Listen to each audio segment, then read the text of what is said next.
Just as we congratulate Pompey for playing well, they put in a performance like that at Pride Park. Welcome back to Pompey Walk. It's 20 minutes of Pompey chat. 3 debates in 20 minutes. Number 1, just what is going on defensively away from home in some games? People want McIntyre out and Towler in. How bad could that bet get? And is it true that the defeats have come on very wide pitches and that Pompey are struggling to play on anything bigger than Fratton Park? It sounds nonsense, but we're going to explore it. And finally, does the Championship feel a bit flat this season? Why have we got people saying this season hasn't lit up yet in the way that they expected? Welcome back to Pompey Walk. We've got 2 Sams and Sasha back with us to discuss all of it. Sam, were you watching that Derby game with your hand in front of your eyes for most of it?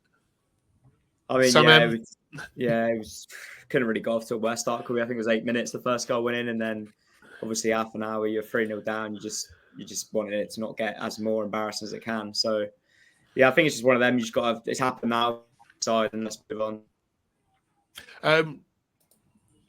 Pompey fan here says starting the game poorly is because we set up gung ho away from home, again conceding the first 15 minutes. Let's sit in for 20 minutes and get settled in first. It's kind of like the Stoke game here, wasn't it? Other Sam, do you agree that the way you set up sometimes away from home is a little bit too open?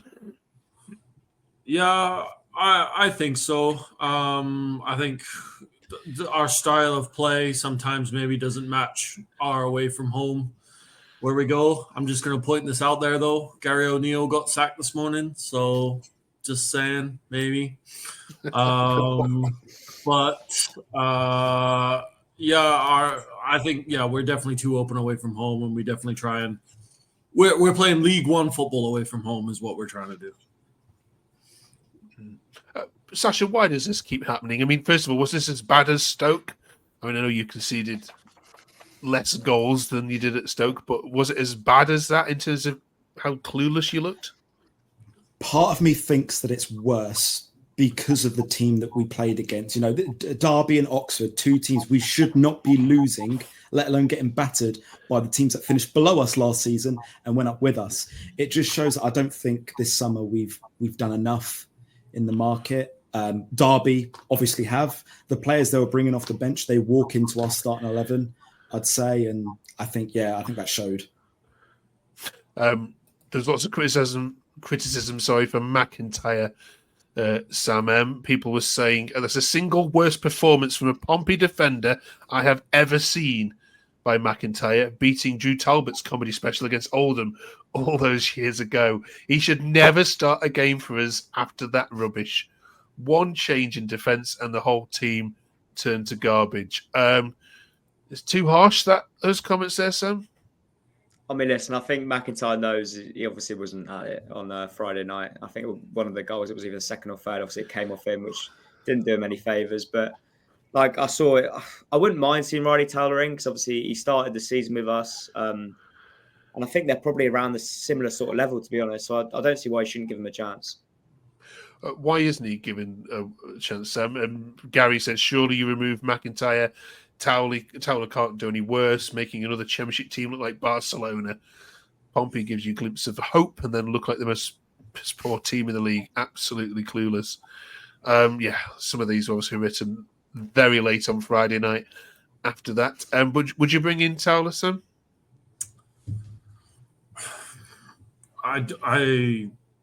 No, to be honest. I think Pack was doing decent when he was there. I mean, we don't have, apart from Poole, I don't think we have a Championship level defender back there, and we definitely need to reinforce in January.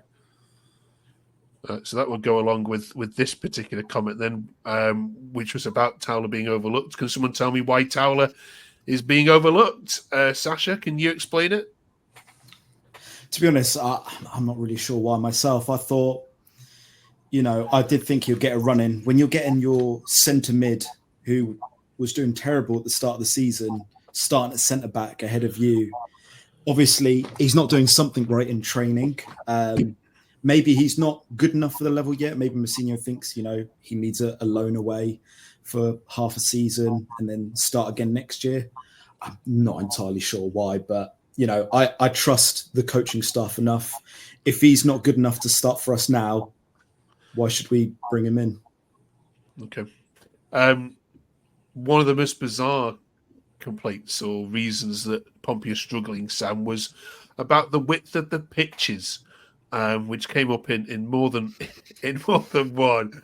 John Tucker says, forget about the defending, yet another game away from home where the midfield's overrun. Bigger pitches in the Championship, Stoke, Cardiff, Derby, Swansea. It's too much for two midfielders. Scruffy Wolfie says at the bottom there, I think we are just not very good on large pitches. Our pressing game is suited to smaller pitches like Fratton. I'm almost embarrassed to ask you this question, all of you, but Sam, do they have a point?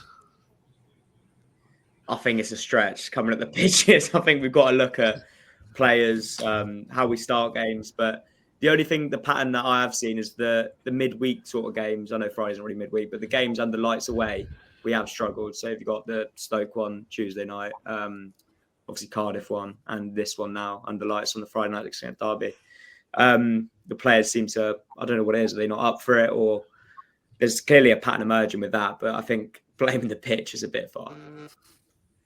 Sasha, I can see you shaking your head vigorously at that. Do you want to have your say? Yes. If it was an under 6 boys team, yeah, maybe they'd struggle on a bigger pitch. This is a Championship football club. I don't care if we get relegated to League One next year. A few yards each way is not going to make a difference. There's more chance of us struggling to play under a black sky than there is on a bigger pitch. It's stupid. Okay, we'll do the contempt it deserves. Sam, why are you struggling as soon as night falls away from home? Is it a mentality issue? Is the hotel not good enough? Are they sat on the coach board? What? I don't know. There must be something, as the other guys have said. I don't know. I don't know. Maybe because we had that game against Norwich and we put everything into the game Norwich and it was a quick turnaround. I honestly don't know. I mean, like Sasser says, they're professional footballers, so they should be able to cope with whatever conditions are put in front of them, whether that be a bigger pitch or a small amount of rain on a Friday night. I mean, I don't know. It bemuses me. Most of the bottom 6 now at some point have changed their manager. You've obviously seen it happen with Hull. You've seen it happen with Cardiff. And, of course, now you've seen it happen with Oxford United. Sam, what now are the percentage chances you think of Mousinho being in charge on New Year's Day? I'd say it's still high. I think, especially the Oxford one that you just mentioned, I think that's crazy, them getting rid of Des Buckham for all the work he's done. He's an Oxford boy. He's got him up from League One, which I don't think many people expected, and he's got sacked. So I still do think it'd be a mistake if they did get rid of him. I think if you take away this Derby game, that form before, we were really starting to look a lot better. So like I said, I think we just got to put it to the side and hopefully just move on against Coventry next Saturday. Yeah. Frank Lampard visits in a second. We'll talk about that in a minute. But Sasha, for you, that you've commented before, you'd be happy to see him still in charge even if he did go down. You still hold by that? 100%. After the game, I was one of the many fans singing, who needs Mourinho? We've got Mousinho. I stick by that. I don't think it's his fault that some individuals, and for example, the case at Derby, the entire team played terrible. That's not his fault. They didn't perform well. I think he's a really good manager, and a lot of players, current and ex-players, have just nothing but compliments for him. I think he is the right man. It's just, I don't think it's the right team. Okay. Sam, you mentioned Gary O'Neill a minute ago. Were you hinting that potentially you'd like to see something happen? You know what I'd like to see is Michael Doyle got sacked recently as well, and I'd love to see him come in as like an assistant manager or something like that, just to spice it up a little bit. Yeah, Mousinho is, I don't know, he hasn't convinced me, but that's my point of view. But I would like to see something drawn. But I do agree with Sasha there on his point that it isn't all his fault. We didn't spend very well in the summer. The owners really haven't backed him in the summer with the transfer market.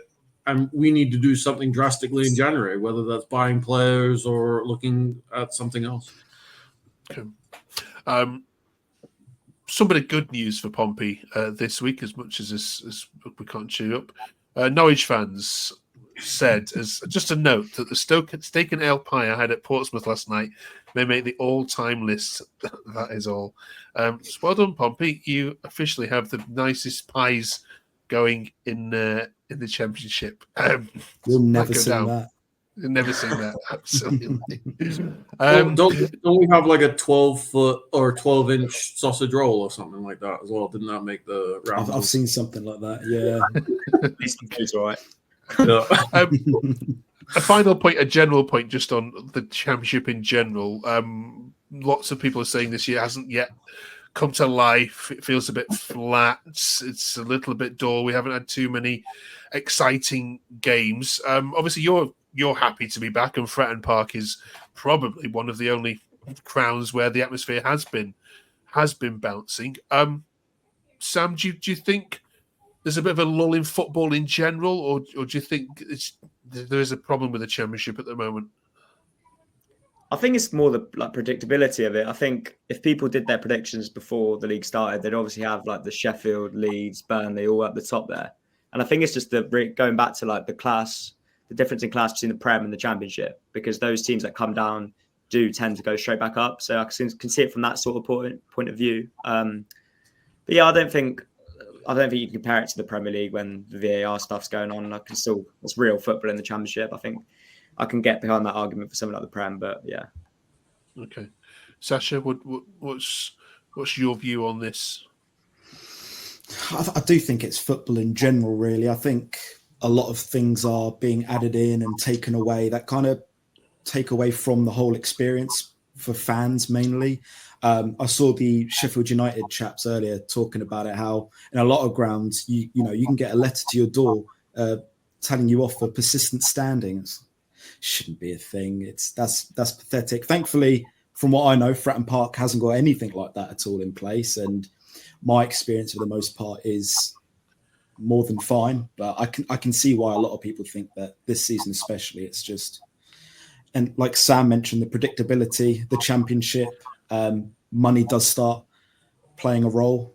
The teams coming down from the Prem, they are 99% likely to do well in the Championship, whereas in League One, League Two, any team really could finish anywhere in the table.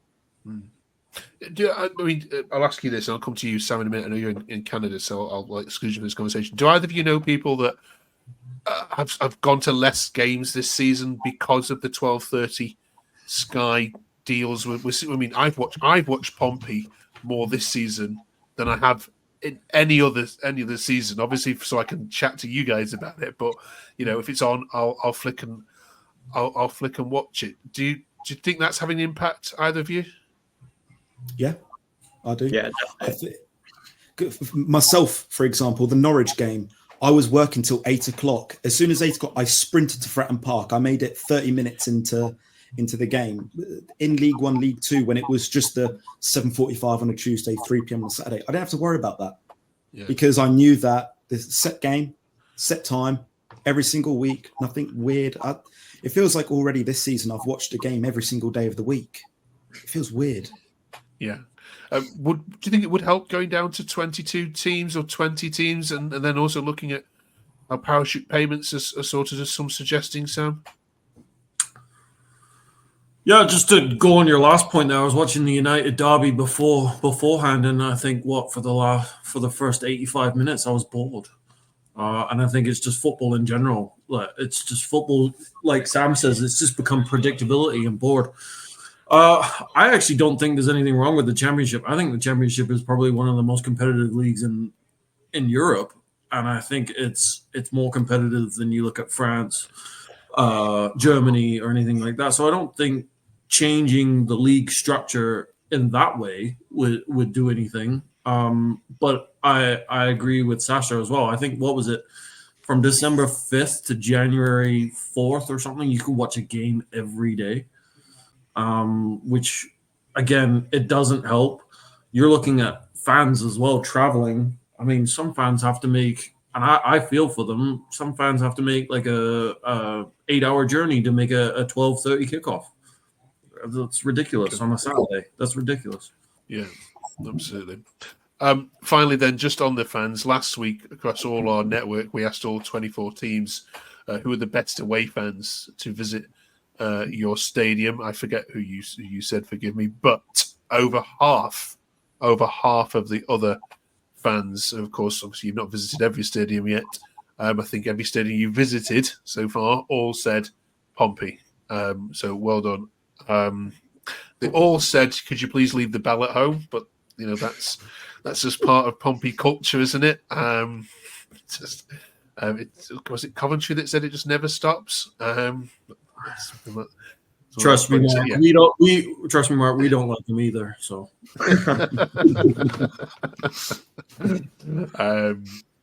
cheers. So well done. Yeah, Pompey, the best fans in the championship this season by far. So there you are. You've got best pies and best fans. You might go down, but you can have those. You can have those accolades. Right. Thank you very much for joining us. One more of these before Christmas, of course, where we'll chat with you with Coventry next week. Sam, there's going to be a few Frank Lampard chants, I'm sure, echoing around Fratton Park this weekend. But do you think you can do them? I think, well, going off Friday, no, but going off before that, I think we can give them a good go. I think it's just what changes do you make from that Friday team, because you've got to do something. Obviously, it will probably be something to do with the defence, but hopefully we see Regan Paul back fit. But yeah, I think we'll give them a good go. Okay, all right. Score prediction, Sasha? 3-0 Pompey. Okay, all right.